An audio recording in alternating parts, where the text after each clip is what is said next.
Hello everyone, welcome to your YouTube channel पढ़ाई मिनिया। कैसे हैं आप सब। और आज हम आपके लिए लेकर आए हैं न्यू वीडियो जिसमें हम डिस्कस करेंगे यूपी टीजीटी कॉमर्स 2009 का प्रीवियस ईयर पेपर का पार्ट 2। अगर आपने पार्ट 1 नहीं देखा है तो उसका लिंक मैं आपको डिस्क्रिप्शन में शेयर कर दूंगी, उस वीडियो को ज़रूर देखिएगा।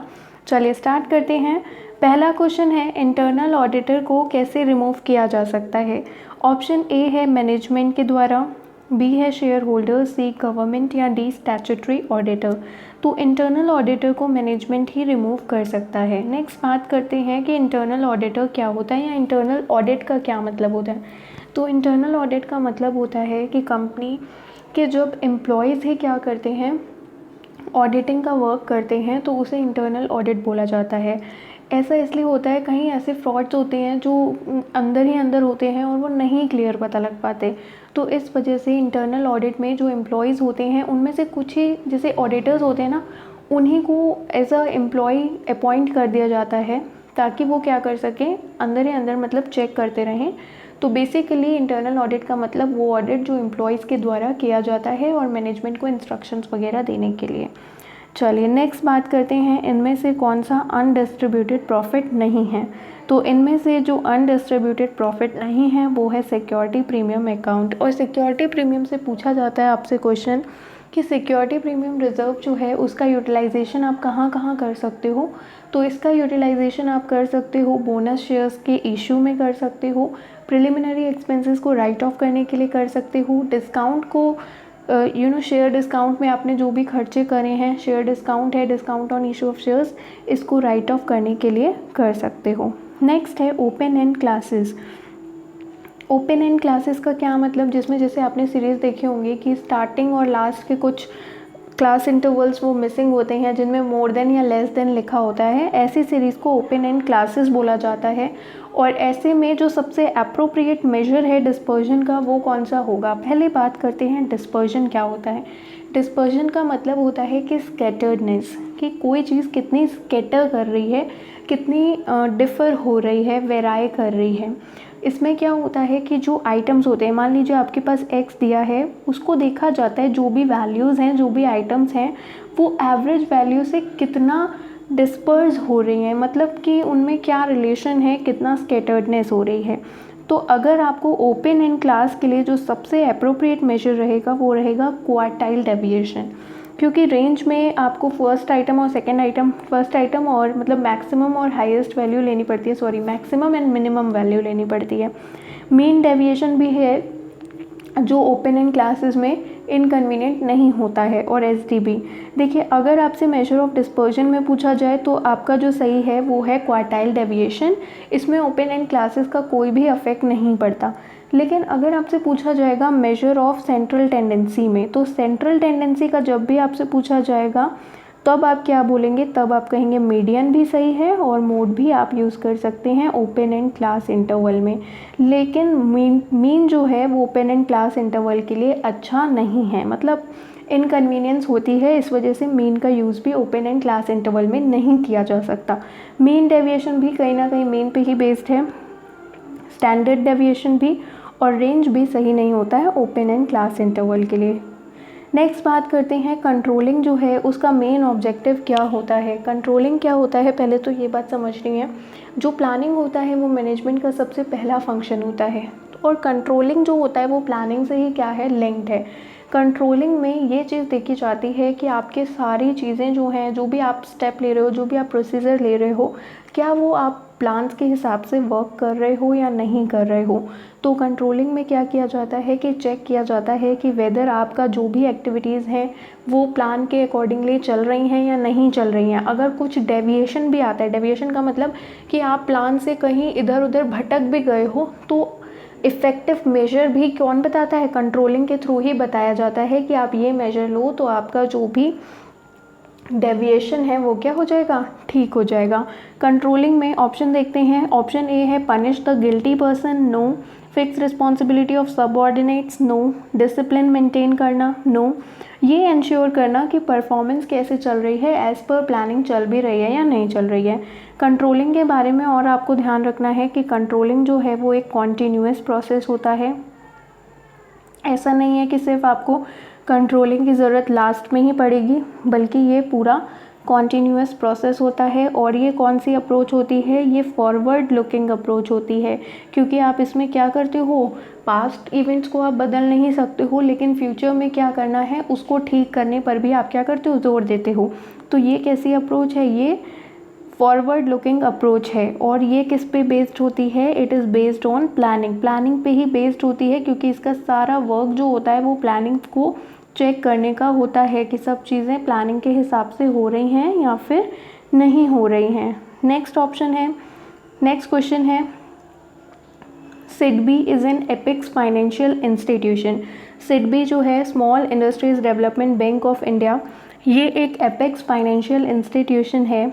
ये किससे रिलेट करता है, बेसिकली ऑप्शन है A agriculture sector, B cottage industry, ये भी रॉन्ग है, ये भी रॉन्ग है। राइट ऑप्शन जो है वो है स्मॉल एंड मीडियम एंटरप्राइजेस। तो ये जो मेन वर्क करता है ये एमएसएमईज़ के लिए वर्क करता है, ठीक है, माइक्रो स्मॉल मीडियम एंटरप्राइजेस के लिए। तो यहाँ पर आप ध्यान रखना कि ये किसके लिए सिडबी वर्क कर रहा है, एमएसएमईज़ के, मतलब उनको प्रमोट करने के लिए, उनको डेवलप करने के लिए, उन्हें फाइनेंस प्रोवाइड करने के लिए सिडबी जो है वो वर्क कर रहा है। तो सिडबी एमएसएमई क्या है, एमएसएमई का मतलब micro small and medium enterprises के लिए। चलिए बात करते हैं सिडबी। सबसे कंफ्यूजिंग जो हेडक्वार्टर बैंक्स में अगर पूछा जाता है ना तो वो सिडबी का होता है, क्योंकि सबको लगता है कि जो भी हेडक्वार्टर्स है बैंक के वो मोस्टली मुंबई में है या फिर दिल्ली में हो सकता है, बहुत रेयर में, मतलब रेयर क्या, कईयों के हैं भी, कुछ बैंक्स के हेडक्वार्टर दिल्ली में भी हैं, लेकिन मोस्टली जो है वो आपका मुंबई में ही है। लेकिन यहाँ पर आपको ध्यान रखना है कि जो सिडबी का हेडक्वार्टर है वो कहाँ पर है, वो है लखनऊ में। और सिडबी कब इस्टेब्लिश्ड हुआ था, सिडबी इस्टेब्लिश्ड हुआ था 2 अप्रैल 1990 में। चलिए नेक्स्ट क्वेश्चन पे चलते हैं। डिमांड कर्व अगर पैरेलल है एक्स एक्सिस से तो ये कैसी इलास्टिसिटी होगी। अगर मान लीजिए ये आपका डिमांड कर्व है, यहाँ पर अब डिमांड कर्व कैसा है, ये एक्स एक्सिस के क्या है, पैरेलल है। एक मिनट, ये डी डिमांड कर्व, ये एक्स एक्सिस और ये वाई एक्सिस।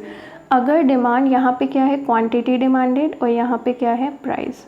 अगर आपका डिमांड कर्व कैसा है, वो पैरेलल है एक्स एक्सिस से, तो ये कैसी इलास्टिसिटी होगी। इसका मतलब क्या है कि जो आपका प्राइस है वो कहीं ना कहीं कांस्टेंट है।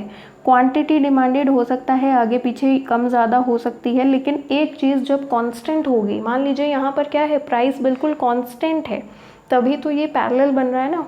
तो प्राइस कांस्टेंट है, एक चीज़ जहाँ भी कांस्टेंट हो वहाँ पर कैसी इलास्टिसिटी होती है, परफेक्ट होती है। लेकिन डिमांड क्या हो रही है, घट बढ़ सकती है, इसलिए डिमांड इलास्टिक कैसी है, डिमांड इन इलास्टिक नहीं है बल्कि इलास्टिक है। तो इस वजह से ये जो कर्व है ये कैसा है, ये केस होता है परफेक्टली इलास्टिक डिमांड का। और यहाँ पर जो डिमांड होती है, इलास्टिसिटी ऑफ डिमांड होती है, वो कैसी होती है, इन्फिनिटी होती है।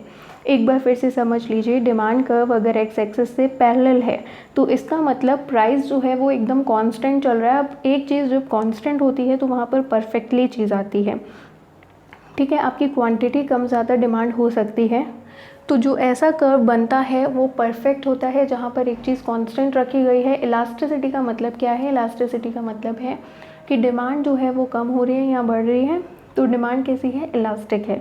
तो परफेक्टली इलास्टिक डिमांड में जो इलास्टिसिटी होती है वो इनफिनिट होती है। नेक्स्ट क्वेश्चन है, ऑडिटर अपनी रिपोर्ट बनाता है तो ऑडिटर अपनी रिपोर्ट में क्या देता है।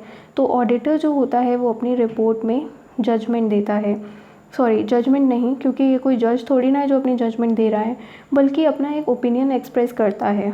तो यहाँ पर ये मत सोचेगा कि वो जजमेंट दे रहा है या फिर वो गारंटी दे रहा है, गारंटी भी नहीं देता है, ना ही वो एश्योरेंस देता है, बल्कि वो क्या देता है, अपना ओपिनियन देता है।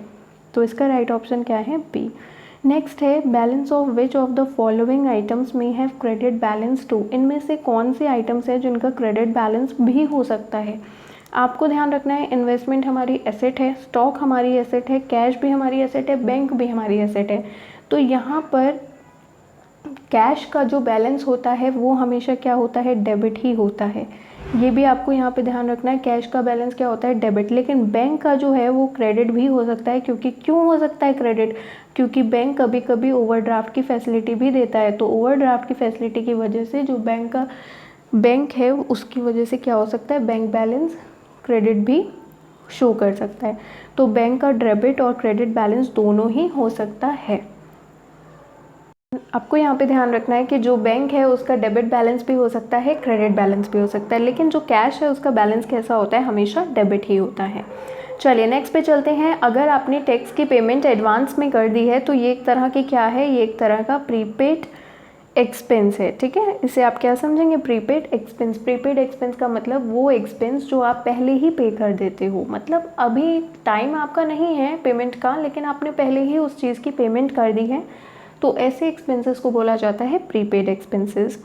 नेक्स्ट है rate of under writing commission. जब अंडर राइटिंग कमीशन जो दी जाती है शेयर्स के इशू के टाइम पे, वो कितनी ज़्यादा नहीं होनी चाहिए, तो वो 5% से ज़्यादा एक्सीड नहीं करनी चाहिए।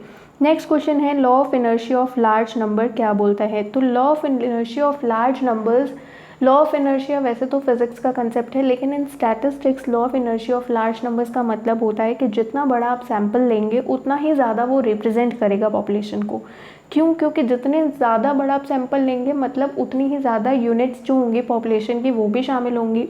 तो इस वजह से जितना बड़ा सैंपल होगा उतनी ही ज़्यादा क्या होगी, आपकी जो सैंपल होगा वो रिप्रेजेंट करेगा पॉपुलेशन को। तो लार्जर नंबर्स जो होते हैं वो स्टेबल होते हैं देन स्मॉलर वंस। वैसे तो लॉ ऑफ इनर्शिया से रिलेटेड ये सब चीज़ें जो है वो नहीं है, लेकिन इसमें आपका जो राइट होगा वो क्या है, लार्जर नंबर्स ज़्यादा स्टेबल होते हैं as compare to smaller ones. Assets which are purchase, वो एसेट्स जो खरीदी जा रही हैं किस वजह से, बिजनेस की प्रॉफिटेबिलिटी को इम्प्रूव करने के लिए, रीसेल के लिए, करने के लिए नहीं। तो ऐसी एसेट को बोलते हैं वे फिक्स्ड एसेट्स, जैसे कि आपकी प्लांट है, मशीनरी है, ये सब आप बिज़नेस में इसलिए खरीदते हो ताकि आप अपनी प्रॉफिटेबिलिटी को बढ़ा दो, आप इसे बेचने के लिए नहीं खरीद रहे। नेक्स्ट है ऑडिटिंग का मेन पर्पस क्या होता है। ऑडिटिंग, एक ध्यान रखना आप लोग, ऑडिटिंग जो है वो ऑडियरे वर्ड से आया है। ऑडियरे एक लैटिन वर्ड है, लैटिन वर्ड ऑडियरे से आया है, जिसका मतलब क्या होता है, जिसका मतलब होता है हेयर, HEAR, हेयर मतलब सुनने वाला। नेक्स्ट बात करते हैं ऑडिटिंग का ऑब्जेक्टिव क्या होता है, एरर्स और फ्रॉड्स का पता लगाना, उस एरर और फ्रॉड्स को प्रिवेंट भी करना, और एक्यूरेसी, कंप्लीटनेस और वैलिडिटी जो है अकाउंट्स, डॉक्यूमेंट्स, इन सबको भी फाइंड आउट करना। तो इसका राइट आंसर है D, all of these. Auditing हम इसलिए करवाते हैं ताकि हम एरर्स और फ्रॉड्स का पता लगा सकें, और जो भी अकाउंट्स, ये सब डॉक्यूमेंट्स है, इन सब चीज़ों की वैलिडिटी को फाइंड आउट करना। चलिए नेक्स्ट क्वेश्चन है, ओपनिंग स्टॉक दिया है 15,000, परचेज दिया है 95,000, क्लोजिंग स्टॉक दिया है 29,000, ग्रॉस प्रॉफिट दिया है 10% ऑफ सेल, और आपको क्या निकालना है, इसमें सेल्स की वैल्यू निकालनी है। तो देखते हैं कैसे निकालेंगे सेल्स की वैल्यू। तो opening stock plus purchase plus, पहले तो COGS निकालते हैं। COGS क्या आ जाएगा, ओपनिंग स्टॉक दिया है 15,000, परचेज दिया है 95,000, तो ये हो जाएगा 1,10,000, 1,10,000। इसमें से आप क्या माइनस करोगे, इसमें से आप माइनस करोगे क्लोजिंग स्टॉक। क्लोजिंग स्टॉक कितना है, 29,000। तो इसे सॉल्व करने पर, एक मिनट इसे थोड़ा सा सही से लिखते हैं। सबसे पहले आप इसमें क्या निकालोगे, COGS निकालोगे। तो COGS के लिए क्या फॉर्मूला होता है, opening stock plus purchase plus direct expense minus closing stock. तो ओपनिंग स्टॉक प्लस परचेज करने पे आपका क्या आंसर आएगा, 1,10,000। इसमें से आपको क्या माइनस करना है, इसमें से आपको माइनस करना है क्लोजिंग स्टॉक। तो आपका आंसर क्या आएगा, 81,000 आएगा COGS। अब आपको क्या पता लगाना है, सेल्स की वैल्यू पता लगानी है। चलिए लगाते हैं। देखिए सेल्स बराबर क्या होगा, सेल्स बराबर होगा COGS plus gross profit. COGS आपने निकाल लिया 81,000। ग्रॉस प्रॉफिट क्या बोला गया है, सेल्स मान लीजिए x है, सेल्स प्रॉफिट x हो गया, तो GP क्या हो जाएगा, GP हो जाएगा सेल्स का ही 10%। तो सेल्स का 10% मतलब x/10। अब ये x/10 आपका यहाँ पर आ जाएगा, ये हो जाएगा 81,000। तो अब इसे कैसे सॉल्व करेंगे, इसे यहाँ पे देखिए ये आ जाएगा 9x/10 इक्वल्स टू 81,000। थोड़ा सा यहाँ पर प्लेस का कमी आ गई है, इसे ठीक से लगते हैं यहाँ पर। ये हो जाएगा 9x/10 इक्वल्स टू 81,000। तो आप इसे सॉल्व करेंगे, ये 9 से कटेगा, ये आ जाएगा 9,000। 9,000 इंटू 10 हो जाएगा 90,000। तो इसका जो राइट आंसर आएगा वो क्या आएगा, डी ऑप्शन 90,000। एक बार फिर से देख लीजिए जल्दी से। Opening stock plus purchase 15,000 plus 95,000 1,10,000 minus करेंगे क्लोजिंग स्टॉक 29,000, तो ये आ जाएगा आपका COGS 81,000। फिर आपको निकालना है ग्रॉस प्रॉफिट। तो ग्रॉस प्रॉफिट निकालने के लिए आपको क्या करना है वो मैंने अभी बताया, एक बार फिर से जल्दी से समझ लीजिए। Sales is equals to COGS plus GP। COGS आपने निकाल लिया था, कितना आया था 81,000, और GP 10% हो जाएगा। सॉरी, यहाँ पे आपने पहले सेल्स क्या मानी x, तो ये हो जाएगा GP x इंटू सेल्स का 10%, x माइनस x/10 बराबर 81,000। तो 9x/10 करेंगे तो आप सॉल्व करेंगे, इससे आ जाएगा 90,000। नेक्स्ट क्वेश्चन है डेबिट बैलेंस इन नॉमिनल अकाउंट। नॉमिनल अकाउंट में अगर कोई डेबिट बैलेंस है तो वो क्या शो करेगा, तो डेबिट बैलेंस शो करेगा आपके एक्सपेंसेस को, क्योंकि नॉमिनल अकाउंट का रूल क्या होता है, debit the expenses and losses, credit the incomes and gains. तो इसका राइट आंसर क्या है, ऑप्शन नंबर बी। अगर ग्रॉस प्रॉफिट आपका दिया है 25% सेल्स का और टोटल COGS दिया है 1 लाख, तो आपको क्या निकालना है, अमाउंट ऑफ ग्रॉस प्रॉफिट निकालना है। चलिए देखते हैं कैसे निकलेगा। COGS है 1 लाख, COGS कितना दिया है 1 लाख दिया है, और आपका जो ग्रॉस प्रॉफिट है वो कितना है 25% है सेल्स का। सेल्स मान लीजिए कितनी है 100। अगर सेल्स 100 मानी है तो आपका GP कितना होगा, GP हो जाएगा 25। ठीक है, अगर GP 25 हो गया तो COGS कितना हो जाएगा, COGS हो जाएगा 75। भाई सेल्स 100 रुपये की करी है, 25% आप जो ग्रॉस प्रॉफिट कमा रहे हो वो किस पे कमा रहे हो, सेल पे कमा रहे हो, इसलिए यहाँ पर सेल 100 मानी गई है। फिर इसके बाद आपने GP निकाला 25, तो आपकी लागत क्या थी, लागत थी 75। अब इसके बाद अगर आपकी COGS 75 रुपये है, अगर COGS, एक मिनट, अगर आपकी यहाँ पर देखिए, अगर आपका ग्रॉस प्रॉफिट 75 है, रुकिए एक मिनट थोड़ा सा, COGS अगर आपका कितना आया है 75 आया है, तो आपकी GP कितना है 25 है। अगर आपका COGS 1 लाख है, COGS क्वेश्चन में कितना दिया है 1 लाख, तब आपका GP कितना आ जाएगा 25 डिवाइड बाय 75 इंटू 1 लाख। अब आप इसे सॉल्व कर लेंगे तो ये आपका आ जाएगा 33,333। तो इसका जो राइट आंसर होगा वो होगा सी ऑप्शन। तो एक बार फिर से देख लीजिए कैसे किया हम लोगों ने। इसमें ऐसे सॉल्व किया कि मान लीजिए जो आपका सेल है वो 100 रुपीज़ है और GP कितना हो जाएगा, GP हो जाएगा 25, COGS कितना हो जाएगा, COGS हो जाएगा 75। अगर आपका COGS 75 है तो आपका GP 25 आ रहा है। अगर आपका COGS 1 लाख हो जाता, यहाँ पर ये जो 75 है ये COGS है, अगर COGS 1 लाख है होता तो GP कितना आता 25/75 इंटू 1 लाख। 25/75 करेंगे तो ये आ जाएगा 3। तो फिर इसे सॉल्व करने पे आपका राइट आंसर आएगा सी वाला। नेक्स्ट है original cost of an asset is ₹4,15,000। चलिए देखिए, इसका जो फॉर्मूला होगा आपको इसमें डेप्रिसिएशन निकालना है।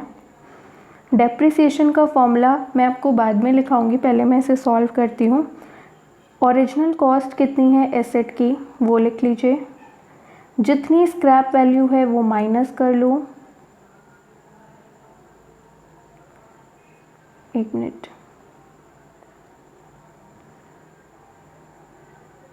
डिवाइड कर दीजिए कि कितनी लाइफ दी हुई है एसेट की। अब इसे सॉल्व कर लीजिए, तो सॉल्व करने पे आपका क्या आंसर आएगा, 3,50,000। सॉरी एक मिनट, यहाँ पे थोड़ी सी मिस्टेक हो गई। देखिए सबसे पहले आपको क्या करना है, सबसे पहले आपको एसेट की लिखनी है कॉस्ट ऑफ एसेट। तो कॉस्ट ऑफ एसेट कितनी दी गई है, 4,15,000। 4,15,000 में से आपको क्या माइनस करना है, आपको माइनस करना है स्क्रैप वैल्यू। तो जब आप ये करोगे तो आपको क्या मिलेगा, आपका मिलेगा 3,50,000। डिवाइड कर दीजिए 20 से, तो इसे 20 से डिवाइड करने पर आपको क्या मिलेगा, 17,500 आपका आंसर आ जाएगा। ठीक है, तो इसका राइट ऑप्शन क्या है, ऑप्शन नंबर बी 17,500। चलिए आप फॉर्मूला लिख लीजिए। एनुअल डेप्रिसिएशन बोलते हैं साल का डेप्रिसिएशन।